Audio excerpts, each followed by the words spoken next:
G20 group of 20 अभी के time पे आपको हर जगह इसी के बारे में सुनने को मिल रहा होगा। हर रोड पर आपको इसी के पोस्टर्स देखने को मिल रहे होंगे। और दिल्ली स्टेट में तो 3 दिन का हॉलिडे भी डिक्लेयर कर दिया गया इस मीटिंग की वजह से। और किसी से पूछो कि G20 क्या है तो बस इतना ही बता पाता है, ये तो बस एक मीटिंग है जिसमें बाहर के प्रेसिडेंट हमारे देश में आएंगे। और कुछ लोग आपको ये बात बहुत बढ़ा चढ़ा के बताएंगे कि देखो कैसे मोदी जी की सरकार में हमें इतनी बड़ी अपॉर्चुनिटी मिली है इस मीटिंग को हेल्ड करवाने के लिए, और ऐसा शो किया जा रहा है कि ये बहुत बड़ी अपॉर्चुनिटी मिल गई है India. But the main question is इस मीटिंग का पर्पस क्या है, इससे हमें कोई फायदा होगा या नहीं, या ये भी एक बस वही फॉर्मेलिटी निभाई जा रही है। तो जानते हैं आज की वीडियो में what is group of 20, I mean G20। For the mega G20 summit. G20 summit. G20 summit. G20 summit this week. Several world leaders will gather and discuss key issues on global economy.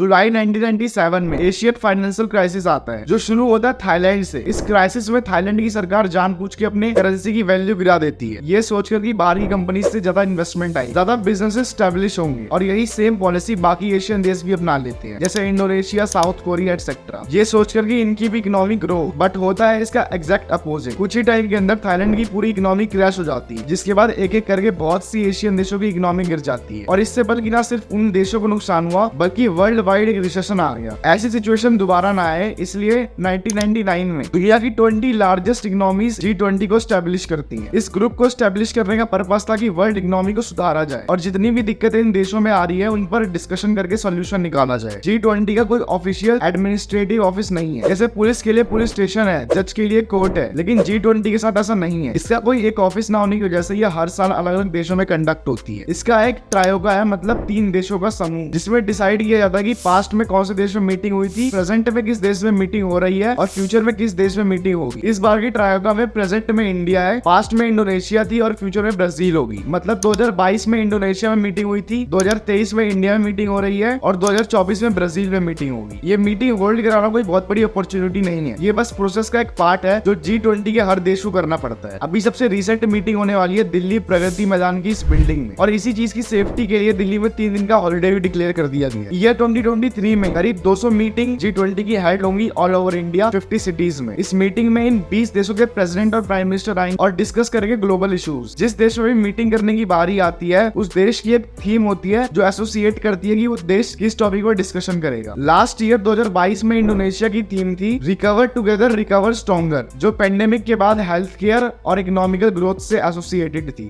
But India की theme और vision सबसे अलग है। India की theme है one earth one family one future. ये theme हमारे culture Vasudev कुटुंबकम से इंस्पायर है। इस थीम का मकसद है वॉर और कॉन्फ्लिक्ट्स को छोड़ के साथ में ग्रो करने का मैसेज देना। And now you know what is G20 and what is the purpose of G20। Video पसंद आई तो लाइक कर सकती हो और चैनल को सब्सक्राइब भी। मिलते हैं अगली वीडियो में। जय हिंद।